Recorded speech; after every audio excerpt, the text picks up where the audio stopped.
Headlines on screen, Judah? Yep. Fantastic. Good job, Judah. Take a look at the screen for today's headlines. I'm going to ask you, Judah, what intrigues you about today? I was blown away. I just had a conversation while touring some real estate this morning. Just got out of touring some real estate on the $100 million the city schools are considering spending for renovation. That just blows my mind. It blows my mind because metrics would suggest a population decline, and metrics would suggest that that money was better invested elsewhere. I understand that kids and children are a unifying issue, but does bipartisanship mean financial malpractice? That's a question I have for you on the show today, Judah. And first off, the question I have for you is $100 million financial malpractice? That's the first question we have to ask ourselves. And then if we do think that $100 million to spend on public schools is financial malpractice, is a bipartisan issue justifiable of financial malpractice? We'll talk about that on today's show. Like and share the show, viewers and listeners. We'll have some fun today on a Wednesday. Feels like fall out there in downtown Charlottesville. Judah, you ready to rock and roll? I think so. We live on LinkedIn? We're getting there. Okay. Live on YouTube? Should be. Yeah, we are. Okay. Let me know when we're live on LinkedIn. Which headline most intrigues you and why? Oh, I'm interested in hearing what you've got to say about the $100 million for the schools. Yeah, that's a good topic. It's a good topic. We're live on my Facebook page. We're live on the group, Judah. I'll confirm Twitter and LinkedIn here in a matter. You confirm YouTube already, right? Yeah. Okay, great. All right, we can rock and roll when you're ready. Quiet on the set.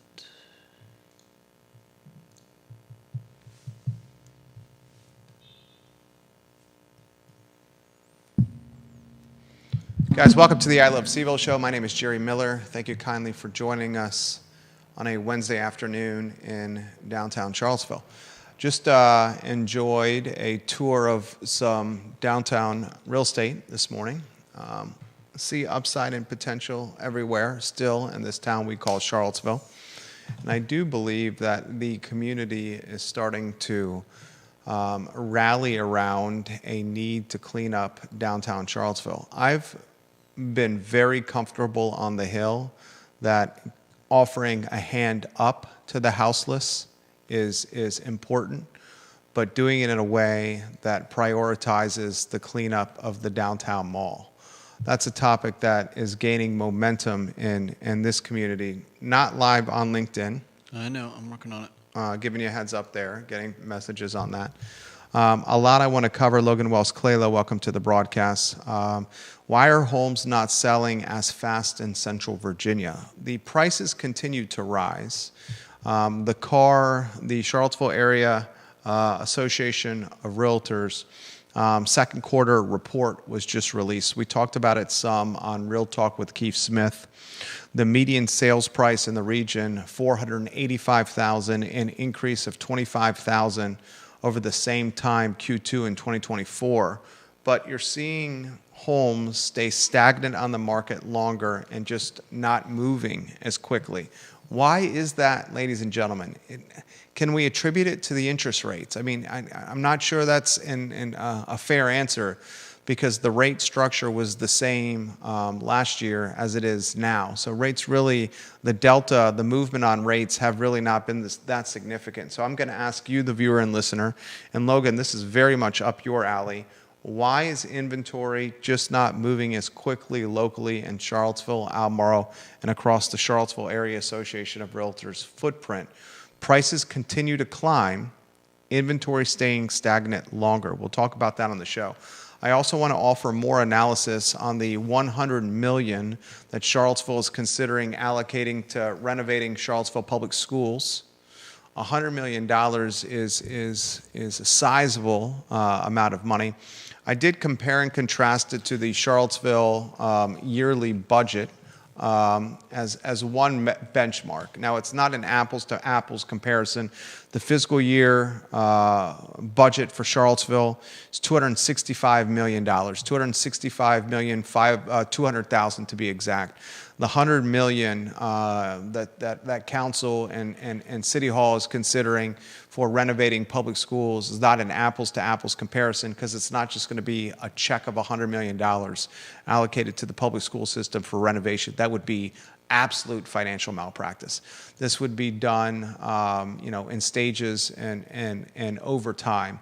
Still, the question that I continue to get from viewers and listeners, and certainly received after talking about it on yesterday's show, is why allocate such a sizable portion to a school system that is seeing enrollment numbers dropping with competition from private school and homeschooling escalating? And why do that when performance standards, academic-wise, continue to be sliding? Should the money be allocated elsewhere instead of capital improvement to educational improvement, curriculum improvement, or, better yet, and I hope teachers hear me say this, paying teachers better so more talent is attracted, or that talent that has already been attracted stays around for longer? We'll have that conversation today on the I Love CVille show. I want to discuss on the program, and give me a thumbs up. I'm getting bombarded that LinkedIn is not live here, Judah. I know. I'm bombarded here. I want to talk about Virginia ranking 6 for new businesses to survive. That's a headline that Judah's contributed. I got 2 pieces of real estate that I want to highlight in Crozet that are currently for sale that I see tremendous upside for. The Piedmont Pediatrics building and the Region 10 building, they are next door parcels. They share a parking lot. The asking price is $1,575,000. This is an opportunity for an entrepreneur or an investor to literally own a piece of the heart of downtown Crozet. The address is, ladies and gentlemen, 1205 Crozet Avenue and 1193 Crozet Avenue. The upside is significant here. Parking on site. Opportunity to do things with these buildings, and we're going to talk about some of that opportunity on today's show. I want to also highlight the opportunity we discussed on yesterday's program. The Guadalajara on Fontaine Avenue is for sale. The Guadalajara closed months ago. Front of the program, Johnny Ornalis, that was his restaurant. You can purchase the Guadalajara on Fontaine Avenue. It has an asking price of $1,400,000. Again, Atlas Coffee is included in that sale. What is the best use for that Guadalajara right now? If you were thinking about making this purchase, $1,400,000 to buy the Guadalajara on Fontaine Avenue, the Atlas is included. I would think you'd probably keep Atlas in its lease and hope Atlas continues to extend, because there's not a lot of use for that building. Probably the best use for that building is, I hate to say this, maybe being knocked down and allocated to parking or some kind of extension to the Guadalajara building. But if you were considering a $1,400,000 acquisition, that's the asking price of the Guadalajara on Fontaine and Atlas Coffee next door, what would be the ideal tenant that you would have for that location? That's a topic I want to talk about on today's show. If you're not going to get it live at this point, don't worry about it anymore. We'll figure out what the issue is after the show, so we can just focus on today's show and then talk LinkedIn tomorrow if you can, J-Dubs. I also want to discuss or remind you, the viewer and listener on this show, that Scott Smith and Fred Missel, who are running for Albemarle County Board of Supervisors in the Samuel Miller District. It's a contested election in the Samuel Miller District. They are scheduled for Friday, 10:15 a.m. on Real Talk, a debate. Keith Smith and I will host. It's a great chance for you, the viewer and listener, to get to know Scott Smith and Fred Missel. Probably the best opportunity presented so far. 1 hour of long-form content streamed on every social media platform possible for you, the viewer and listener, to get to know the candidates. I heard this mentioned in the tour. I was touring real estate this morning, downtown real estate this morning, and I heard this description mentioned, which fit me, I think, so well. Socially liberal and fiscally conservative. That's me to a T. socially liberal and physically conservative. I think that's a lot of people now in 2025. We unfortunately are being divided as a country because of social media and because of these radical leaders of our two-party system, and asked or demanded to pick one side, either left or right. But most of us, I think, really straddle the line. And we straddle the line of socially liberal and physically conservative. And one of the common denominators that unifies us on this straddled line is our children. Our children are bipartisan.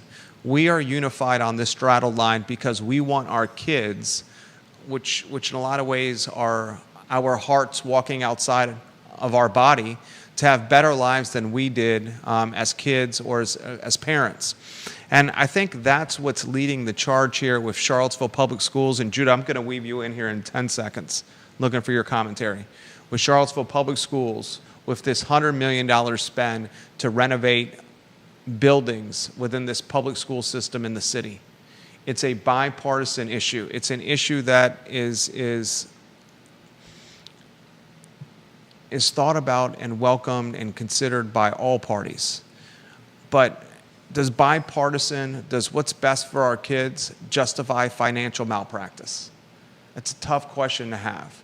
But that's the question, that's the debate, that's what City Council has to consider.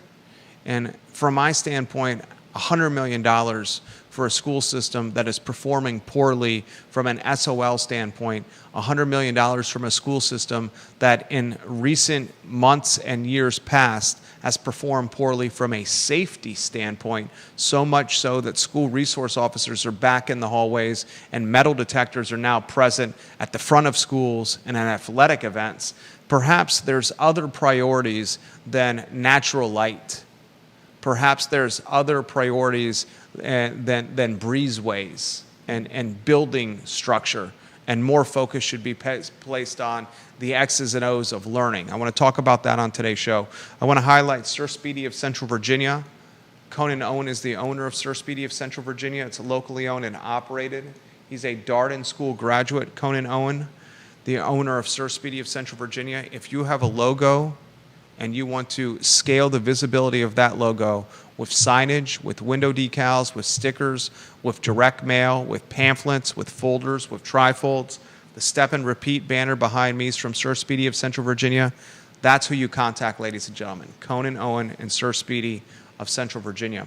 Studio camera Judah will weave you in a lot we want to talk about, including the UVA faculty wanting more transparency from the Board of Visitors, why homes are not selling in Central Virginia, Virginia ranking 6th for new business to survive. A lot of topics to cover on the show. What intrigued you today and why? Well, I'm interested in this discussion about the 100 million. Obviously, there's going to be a lot of different takes on it, and I think it's a good discussion to have. What's your stance? I mean, it's pretty much the same thing as with the jail. We can't just let our buildings, our infrastructure, in these cases, a jail used to house people who are, part of our community, whether we want to admit it or not. They're not all, not all the people in jail are murderers or, people that we don't ever want to release into polite public society again. In fact, we want them to be a part of our society again. And with students and the schools, we want the best for our kids. And part of the reason why parents are sending a lot of their kids to private schools is because they want the best for their kids. And part of that is not, part of that is making sure that the buildings are updated, that they are, that they're safe for our kids, and that they are conducive to, to study. And so I don't have a problem with spending money on fixing up our schools. It's just a matter of, like all things that happen with government, we want to make sure that the money is being well spent and not just in designing a school with a lot of light. And I don't have a problem either with making sure that the school in the future will have plenty of light for the kids. But let's not make that the first problem that we solve. Eventually, City Hall and elected officials have to ask themselves this question. If we continue to spend on schools or jails, if we continue to spend on tourism campaigns that yield questionable results, if we continue to spend on Salvation Army shelters, if we continue to spend on affordable housing, and we continue to spend on bicycle and pedestrian safety, all these things are important. But what they're doing is it's just raising the tax base for all of us. Albemarle County, there's a good article today in the CVille Weekly by Sean Tubbs. The headline is Albemarle's New Economic Development Plan to Get a Vote in Mid-August. And currently, Albemarle County, this is an item in the article here, currently, B. Lepisto currently said in the article about 12% of Albemarle's local tax revenue comes from business-related taxes. The goal for Albemarle County is to get that 12% up to 17%. And B. Lepisto currently says if we can up the tax revenue that comes from businesses, that will reduce the burden on homeowners right now. Weldon Cooper, the Weldon Cooper Center, they're fantastic. Their data suggests that the population of Albemarle County is going to increase to 152,770 by 2050. Okay? Let's Google a basic Albemarle County population, ladies and gentlemen. The Albemarle County population as of 2024, write these numbers down if you could. 2024, 117,313. 117,313 as of 2024. So 26 years from that 117,000 number, Weldon Cooper suggests the population is going to be 152,770. So 152,770 minus the 2024 population of 117,313. That's a delta of 35,457. Out of curiosity, where are 35,457 people going to live in Albemarle County? Just out of curiosity. Yeah. Does anyone have that answer? I don't think anyone has that answer. Of course not. Another item, we're talking 35,000 additional people, 35,457 additional people in Albemarle County by the year 2050, according to Weldon Cooper.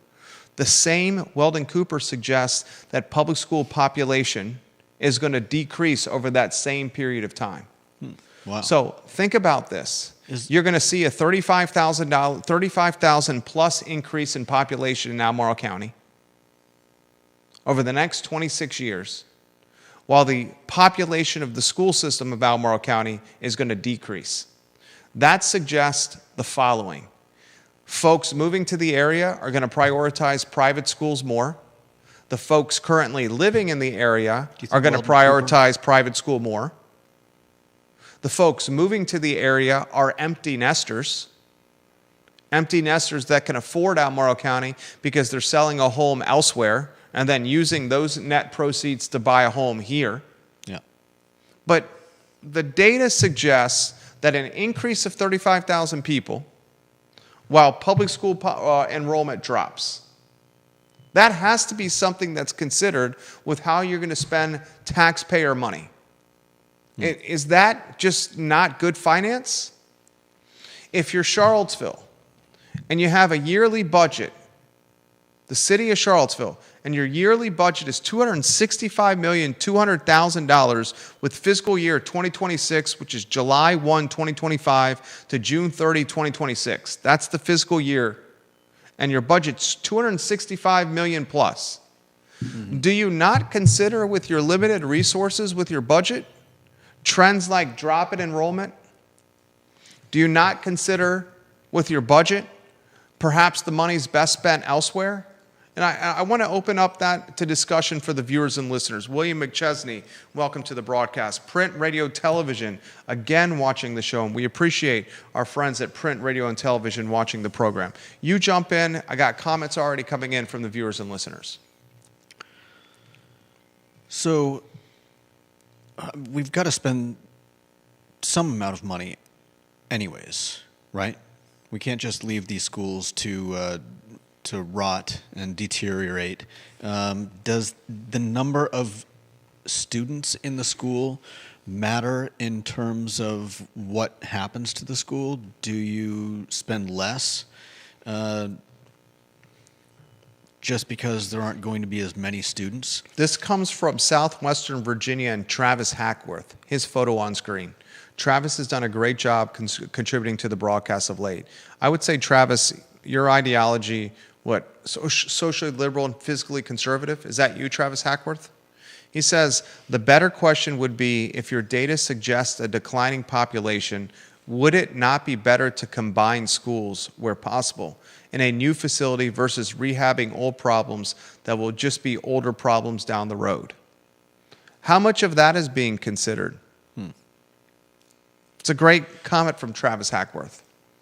Do we have another school in the area that could be used that way? Great question.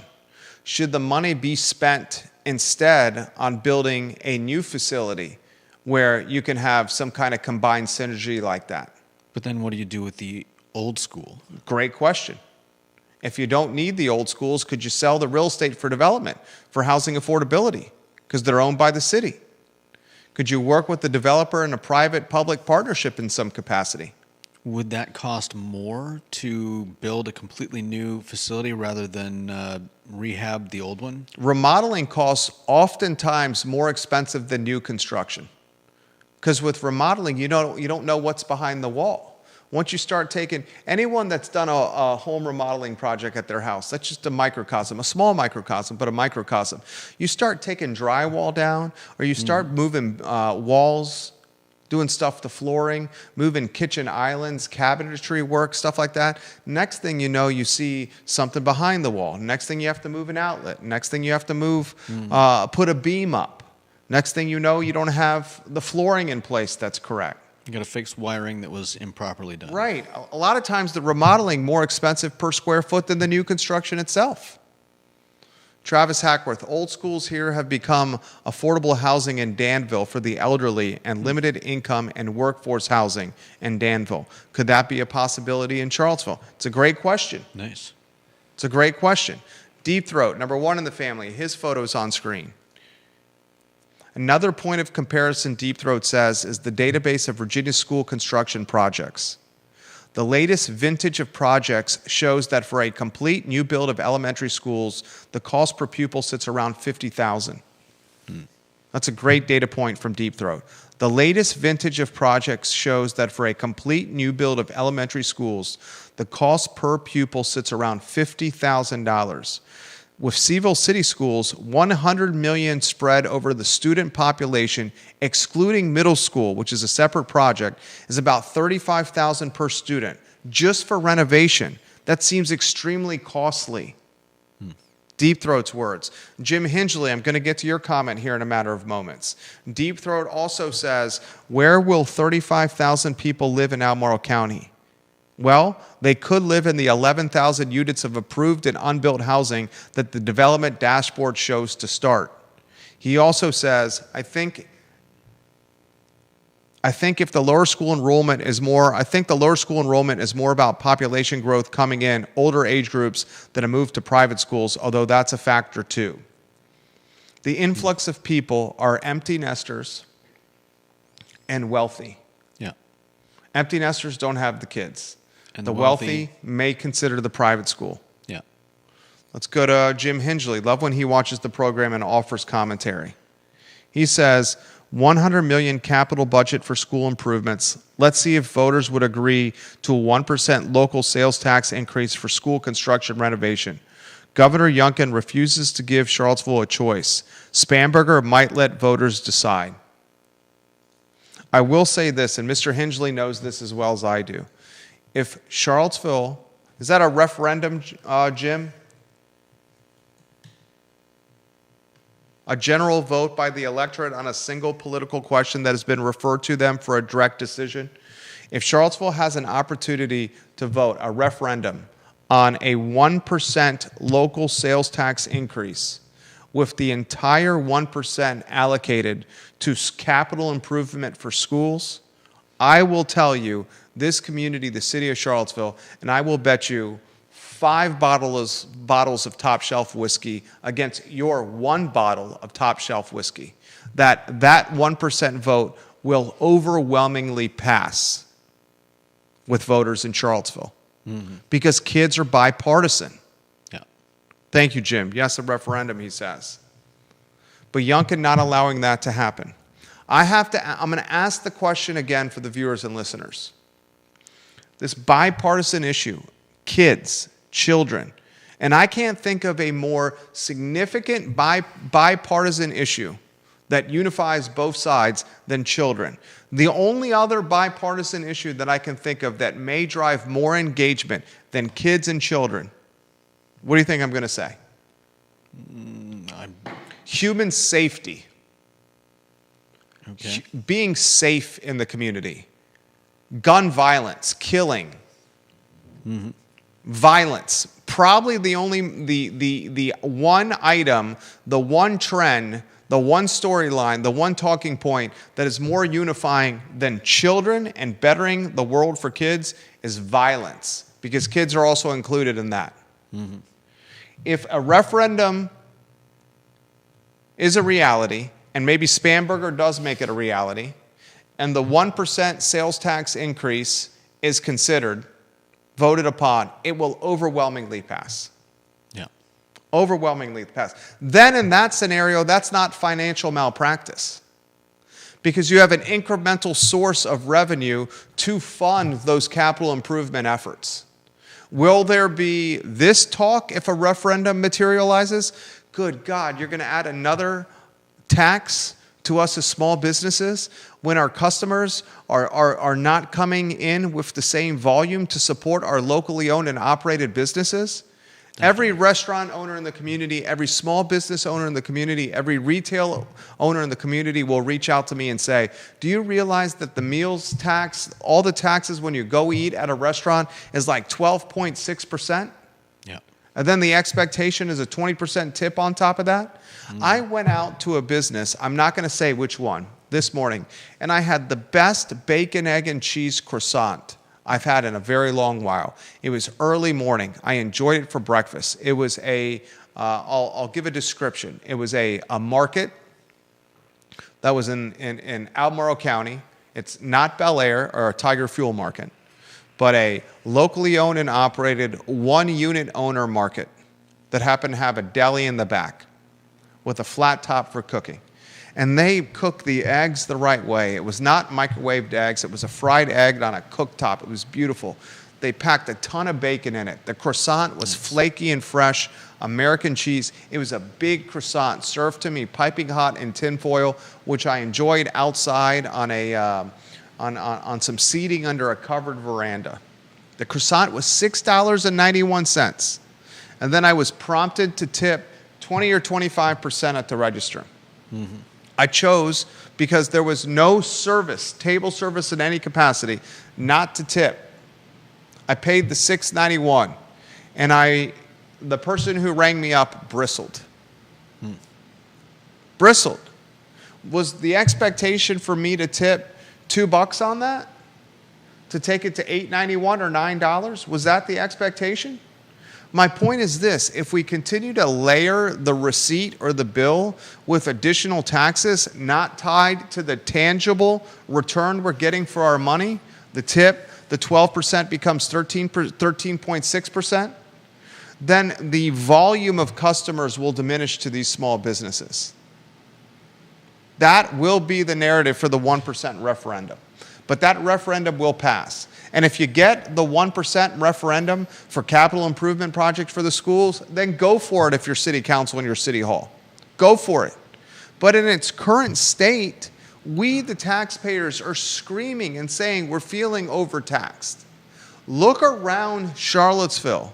It's white, wealthy, homogenous. It's been significantly gentrified since prior to COVID. The diversification of Charlottesville is completely, the complexion of Charlottesville is completely different than pre-COVID. Just look, walk around, folks. The data is also out there.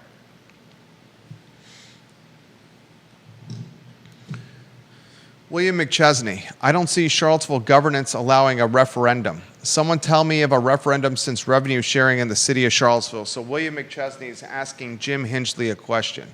William McChesney, the mayor of McIntyre Road, is asking Mr. Jim Hinchley this question.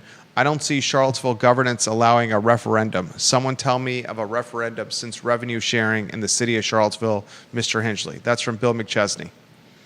Jason Noble's photo on screen. One of the problems is that both sides have differing views on what is good for kids, and even if we do agree, we disagree on how to get there. I don't think it's a bipartisan issue. Jason Noble pushes back on me. I respect that. He doesn't think the kids are a bipartisan issue. You buy that? I think it's a little of both. I think you're right. In most cases, if it's a broader question, then yes, both sides will agree. Take care of the kids. But he also has a point that if you drill down into the specifics, you'll definitely start to see more and more of a divide, based on who thinks that, based on the method being employed.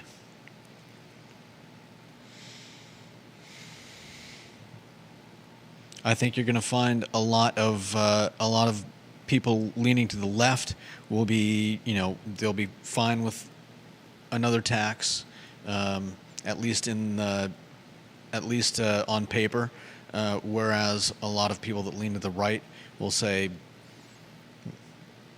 "Stop taxing me."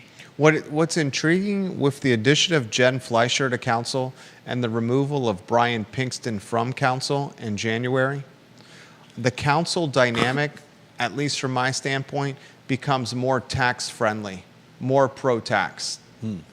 Pinkston, a Democrat, was at least a more moderate Democrat than what Jen Fleischer is, who is very much, I would say, in favor of taxing city residents to drive housing affordability, bicycle and walker pedestrian safety and lanes, housing affordability, and schools. I'd say that's fair. Comments continue to come in. Viewers and listeners, let us know your thoughts. We'll relay them live on air. Hackworth's idea of maybe considering the $100 million to build something new and to combined seems pretty reasonable, and then allocating the old to workforce housing or affordable housing. Is that being considered? Look at how long this Buford project has taken. Yeah. The Buford project's been talked about for how long? Has someone had the frank conversation with council about the population diminishing in schools? Why is that not being talked about with the counselors or in any of the reporting or any of the question asking? Intriguing topic. Viewers and listeners, let us know your thoughts. We'll put them in the feed. Judah, next topic or a topic we haven't covered, please let us know. UVA faculty still want more transparency from BOV. Set the stage for us if you could. Well, they are, I think, a little bit, I think by and large, the reaction to Mahoney being made the interim president of UVA is good. I had a conversation this morning with a former elected official of the Richmond, Virginia variety and a heavy hitter at the University of Virginia, a person of tremendous influence. And the conversation, we were in agreement that Paul Mahoney was a fantastic interim selection because he was, and these were the words utilized, vanilla and neutral. Yeah. vanilla and neutral. He's going to appeal to faculty because he's been there for, 30-some years. Mm-hmm. While he's contributed to Republicans in the past, it hasn't been an outlandish capacity, or better described, vocal, visible capacity. Yeah, I've heard mention of his political affiliation as well. As you mentioned, with the fact that that he's not a He's a behind-the-scenes guy. He's not a nutcase. He's not a MAGA supporter. I've heard people. He's vanilla and neutral. Toss out a few different names as as contrasts, or likened him, but yeah, he's vanilla and neutral. This man is vanilla and neutral as an interim president. He's not going to lightning rod anything. Yeah, he's not going to invite Trump to the campus or to grounds, and he's most likely going to be in this position for a long. This guy's probably going to be the president of the university, the interim president of the university, into 2026. He's probably going to be the president of the University of Virginia until Spanberger has control of her board. You're looking at a guy that's 12, 13, 14 months, maybe longer president. Yeah. Does he get the opportunity to continue to shed the interim label? Perhaps. I still think the rumor of Jim Ryan lingering and hanging in the shadows for a potential reappointment is something to consider, a la Terry Sullivan. The conversation that came up this morning is another conversation that you and I were having on the show. Glenn Youngkin has set a precedent for nuclear bombing boards with the firing of Burt Ellis. Mm-hmm. Youngkin set a playbook of what you can do to fire a board member. Has it ever, Mr. Hensley, has it ever been done before? Did we ever get to the bottom of that question, what Youngkin did with Burt Ellis? Has any sitting governor, active governor, fired a board member that he or she appointed? I don't think that's ever happened. And when is the last time a sitting active governor fired a board member at all? Yeah. And the law says, I learned this from an attorney, former Richmond elected official, the law says that the governor, he or she, can do this on their own accord without justification outside of they wanted to do it. It's their appointee. It's not even if it's their appointee. Really? Yeah. It doesn't have to be their appointee for them to fire a board member. They could choose to do it with or without it being their appointee. Learn that today. Wow. That should be changed. We may be seeing a lot of that soon. It's happening everywhere. It's not just UVA. It's happening everywhere. So does that mean whoever we vote is now going to have the ability to nuclear bomb the board at their nilly-willy? Jim says, Hingley, I don't know about previous BOV firings, if any. Neither do I. Yeah. That's a question right up John Blair's alley. Jason Noble makes a joke about Paul Mahoney. He's donated to Republicans. What? He's probably a fascist then. I can tell that Jason Noble, even through a comment on Facebook, that he did that tongue-in-cheek. Yeah. Mr. Noble, I appreciate your sarcasm. He says, in regards to school numbers, I think they only look at the numbers they want to look at. Everything else they're blissfully ignorant of. That's my point. Why have we not, in Natalie Alshren's analysis or commentary to local media, why has she not said, we know that school population enrollment is diminishing, and we need to consider that enrollment decrease when considering how we're spending taxpayer dollars? Instead, the commentary from Natalie Alshren is this: We want to do what's best for kids. The natural light in some of these schools is terrible, and natural light is important for educational performance. Natalie Oshrin is to Charlottesville what Michael Pruitt is to Albemarle County. Oshrin has the same political verticality approach or goals that Pruitt has. Pruitt's been on the board, what, a couple of years, and he's already making a run for Congress? In his first term, his first elected a position ever? Halfway through, and he's already thinking Congress? When does Oshrin say, I'm making a run for state? Do you want to make a bet that Natalie Oshrin, what she does in when her first term is over? Does she run for a second term on council, Natalie Oshrin, or does she run for state delegate? Do you think it's a second term on council? I think there's a good chance she'll start looking upwards. Me too. We already have one bet. You think she's going to be the mayor. I think it's going to be Michael Payne. Your bet of Natalie Oshrin for mayor is a really, really good bet. She's a woman. We haven't had a female mayor in a long time.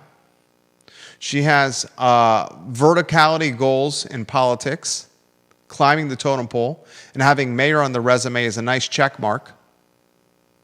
You have a really good bet that you made there with Natalie Oshrin. I'm taking Michael Payne because it's his second term. Wasn't mayor in his first term. Mm-hmm. He, behind the scenes, has been a pretty good counselor. I don't agree with his politics, but he's a really smart guy.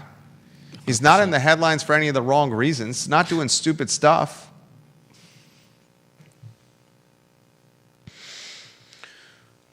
Faculty want more transparency from the board. There was a time when faculty asked for transparency, asking for transparency from the UVA Board of Visitors. The Board of Visitors would say, in not so many words, F you, no. There was that time. They're in a different position today. It's a completely different position. Mm-hmm. The power has swayed, especially with social media and technology and communications and digital communications, allowing large factions of people to organize and strategize. Mm-hmm. We've seen it with livable Charlottesville. Yeah. I am the opposite of livable Charlottesville in so many ways. But what I can't discount is the fact that Stephen Johnson and Matthew Gillikin have a organized newsletter that goes out on the same day each month with a ton of content. They have a fantastic social media presence. They do meet and greet at Brazos Tacos. They're all over Blue Sky. They're all over Reddit. They're on Facebook. They have such great organization. And that organization has created influence and power and lobbying ability. The same playbook is used by the faculty. Last week in a Thursday night meeting for the United Campus Workers of Virginia, is that who it was? The United Campus Workers, we don't have to go down the rabbit hole. They met on a Zoom call. All the campus workers in the Commonwealth, not all of them, but a lot of them met on a Zoom call on Thursday night. And in this call, on a microphone in front of a camera with people watching in a public meeting, they're openly talking about breaking the law. Yeah. Saying we're going to potentially do more militant approaches like strikes where all the faculty are involved to get what we want, control over the next president and future board appointments. Mm-hmm. You have a UVA librarian that has such balls and brash that she, on a microphone in front of a camera, is in a collection of people on a Zoom, is talking about being militant with protests and strikes at UVA, with having buy-in from all faculty where they can't ignore us and they can't do anything legally to us because it's all of us and they need us to run the school. Yeah. That is ballsy and brash. Transparency from the board. What a wild time to live. So part of this is in regards to the search for the interim president. There was there was feedback collected from listening sessions and an online nomination form, there were 599 nominations with 143 individuals nominated. However, the Board of Visitors did not explain whether they even looked at the information or how they used the information to come to the decision for Mahoney. And I think a lot of the UVA faculty are concerned that whether that information is being used wisely or how they came to that decision. And as you said, the Board of Visitors probably doesn't care, though they are in a different position than they were just a year ago. Williams says this: Buford and Walker Junior High Schools were completed for occupancy in 1966. After construction of Charlottesville High School in the 1970s, the school board decided to pair Buford and Walker in the mid-1980s. Ninth graders were moved to Charlottesville High School. 7th and 8th graders were put into Buford Middle School. 5th and 6th graders composed Walker Elementary School. There was great gnashing of teeth and resistance to this move, but I think it has served the city students well. This pairing was conceived due to a strong feeling that there was a big difference in the education students north of West Main and students south of West Main were getting. Great commentary from William McChesney. North of West Main, you're affluent. South of West Main, Not so financial much. margin. He says the city schools are still going to convert Walker to larger administrative facilities and put an additional building to house preschoolers. He's correct. And they wanted to bypass this project at Walker if they got the Federal Executive Institute. Can you imagine the world we would be in where council would be considering $100 million in school renovations and then also the money needed for the Federal Executive Institute? Imagine that world if the Federal Executive Institute went Charlottesville's way. Yeah. Next headline. Let's do the Business 6 in Virginia headline, and you give us the who, what, when, where, why on that one. This is from Fox, and there is a ranking of states and how well businesses survive. In this ranking, Virginia came in 6th, surprisingly good. Virginia ranks 6th in the nation for 5-year small business survival, with 56.5% of startups staying open longer than 5 years. It's pretty good. What do you attribute that to? I would say that I honestly don't know. I attribute it to the following if you don't know. Do you have any? I don't want to cut you off. Do you attribute it to anything? No, nothing specific. 6th in the nation to startups surviving longer than 5 years. That is a direct attribution from my standpoint to the following. The universities and colleges in the Commonwealth where talent is matriculating out of into these startups, UVA, Virginia Tech, JMU, VCU, Richmond, Washington and Lee, William and Mary, Hampton-Sydney. You got fantastic schools here. Fantastic schools. That's one attribution point. Second attribution point, while we complain about the escalated nature of housing costs in the Commonwealth, it is nothing compared to Manhattan, New York, Connecticut, Boston, Los Angeles. My brother-in-law and sister-in-law just bought a house in Connecticut. First house they got in Connecticut, $900,000. First house, young couple, house needs a lot of work. Beautiful house, 2 acres, lovely house you could build a family with. Process of 12, 18 months of searching for a home.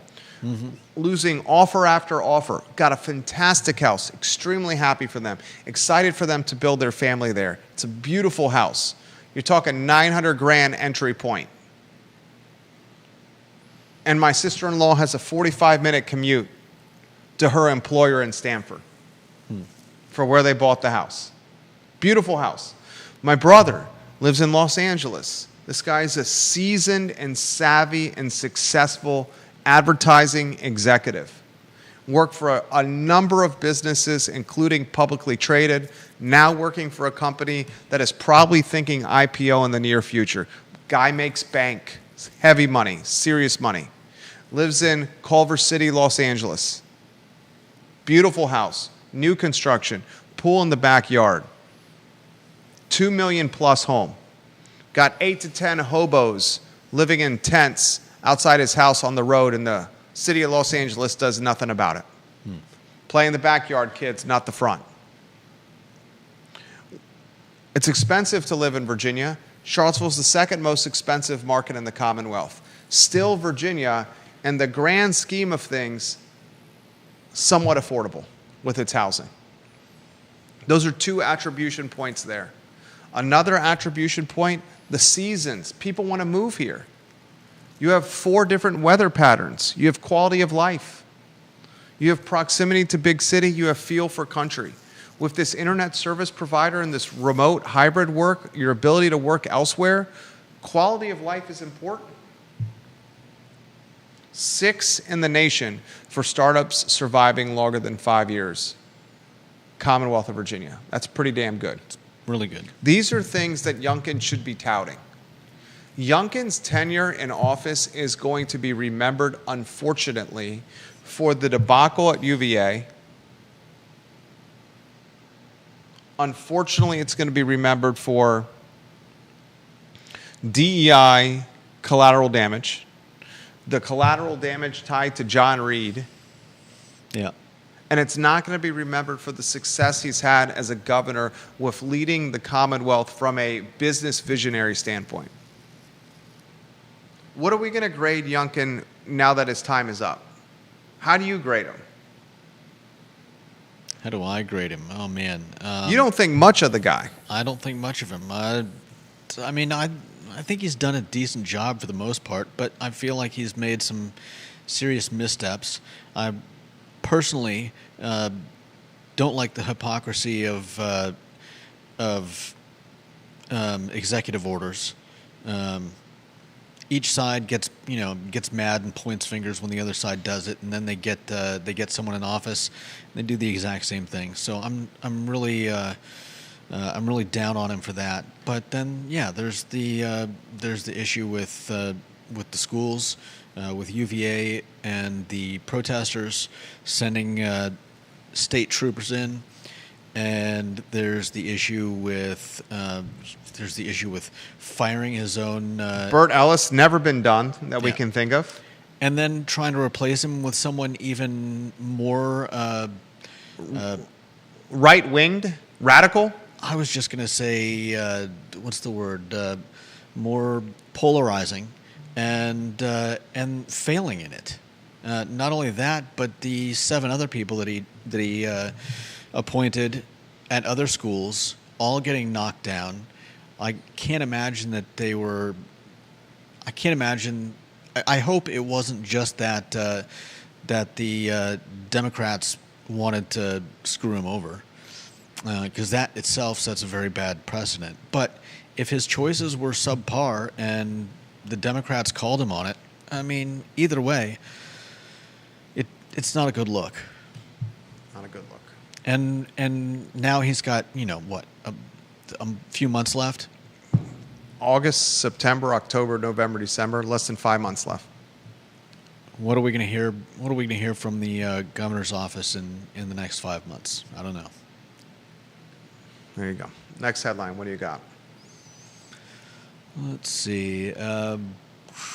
Crozet's Region 10 and Piedmont Pediatrics. I'm going to spend about 90 seconds on this. The address is this is in downtown Crozet. It's 1205 Crozet Avenue and 1193 Crozet Avenue. The asking price is $1,575,000. It's 2 office buildings with a shared parking lot. It's in the heart of downtown Crozet. You got restaurant potential, retail potential, medical office potential, mixed-use concept potential.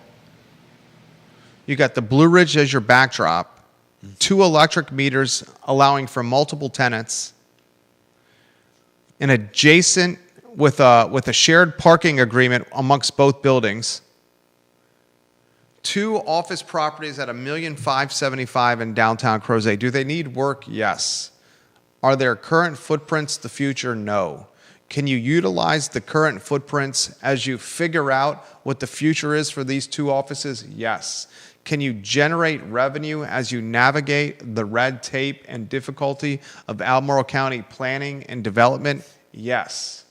The reality is, for $1,575,000 asking, you can dictate and shape the future of downtown Crozet. And I'm extremely bullish on downtown Crozet's future. Let me know if interested. 2 office properties at $1,575,000 in downtown Crozet. DMs and texts are open. I want to save the Guadalajara story for tomorrow. What is the best use for Guadalajara Fontaine? Think about that tonight. The best use for Guadalajara Fontaine. $1.4 million for the Guadalajara on Fontaine and for the Atlas Coffee next to it. I have some ideas. We have confirmation on August 19th that Letty Klotz is going to join us on the show. Judah, line that interview up on our behalf. Letty Klotz is a UVA professor, an American scientist, and author who studies and writes about design and problem solving. What is the Letty Klotz book, Judah? I got it right here. Subtracting? It's called Subtract. Exactly right. The Untapped Science of Less. And we talked about this last week as it applies to the 40-hour work week. Some folks are willing to die on the hill that it's 40 hours of work a week and nothing more. Other folks are evolving that the 40-hour work week is now 60. We'll talk about that with Professor Letty Klotz on the I Love CVille show on August 19th.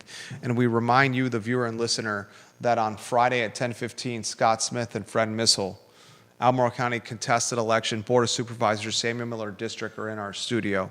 And then we also remind you, the viewer and listener, that office space, if you need it, reach out to me. We have an abundance of it at our disposal that you, the viewer and listener, may choose to rent from $350 a month to thousands of dollars a month.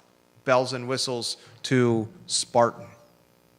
Reach out to me. Charlottesville Sanitary Supply, 61 years in business. Judah Wickower, John Vermillion, and Andrew Vermillion, who you support for your sanitary needs. The Vermillions are 5 generations in Albemarle County. Their business, Charlottesville Sanitary Supply, is 3 generations strong. They have a mechanic on site to repair your vacuums or your pool cleaners, ladies and gentlemen. They know all you need to know when it comes to sanitary, and they're honest and communicative. High Street and online at charlottesvillesanitarysupply.com. Judah Wickower, Jerry Miller, the I Love CVille show on a Wednesday. So long, everybody.